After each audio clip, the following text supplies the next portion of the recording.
고의나 실수가 아니라 어쩔 수 없이 자기 집에 난 불이 이웃집에 옮겨 붙더라도 그 피해를 배상해야 한다는 판결이 얼마 전에 있었는데요. 배상 사례가 잇따르면서 보험 가입이 급속히 늘고 있습니다. 박영애 기자가 보도합니다. 작년 1월 서울 명동의 한 일식집에서 불이 났습니다. 일식집이 모두 탄 것은 물론 바로 옆 식당까지 불이 번졌습니다. 화재 원인은 누군가 던진 담배꽁초, 일식집 주인이 어쩔 수 없는 상황이었습니다.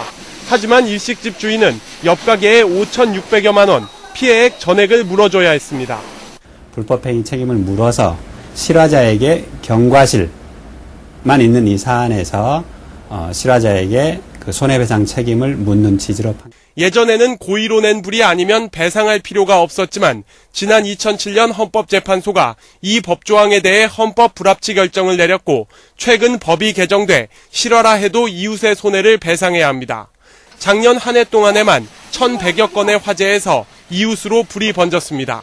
특히 발코니를 확장 개조한 아파트는 연기는 물론 불길까지 위로 번지기 때문에 배상 사례가 계속 늘어날 것으로 보입니다. 우리나라에서도 이웃 피해까지 보장하는 화재보험 상품들이 속속 등장하면서 현재 1조 5천억 원대인 화재보험 시장 규모는 30%가량 커질 것으로 예상됩니다.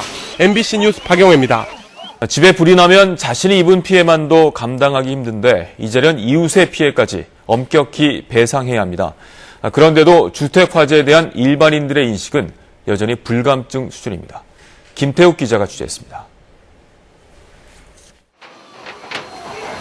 한 일식집에서 난 불이 순식간에 주변 식당으로 번집니다. 화재 원인은 누군가 밖에서 던진 담배꽁초.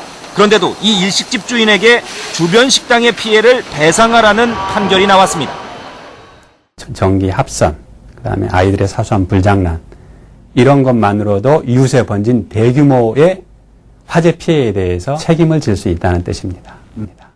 지난해 국내에서 발생한 건물 화재는 모두 4만 3천여 건.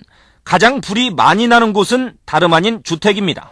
더구나 발코니 확장으로 불이 더 쉽게 이웃으로 번지게 되면서 처음 불이 난 집에 배상을 요구하는 소송이 잇따르고 있습니다. 이제 주택 화재는 일반인들의 경제생활과 일상의 안전을 위협하는 가장 흔한 사고 가운데 하나가 됐습니다. 그런데도 대부분 그 위험을 제대로 인식하지 못하고 있다는 게 문제입니다. 가장 불이 많이 나는 곳으로 서울 시민의 대다수가 주택보다는 음식점 등의 다중이용시설과 공장이라고 답했을 정도입니다. 우리 집은 괜찮겠지 하는 잘못된 인식과 안전 불감증이 어렵사리 쌓은 불을 한꺼번에 날릴 수도 있습니다. KBS 뉴스 김태우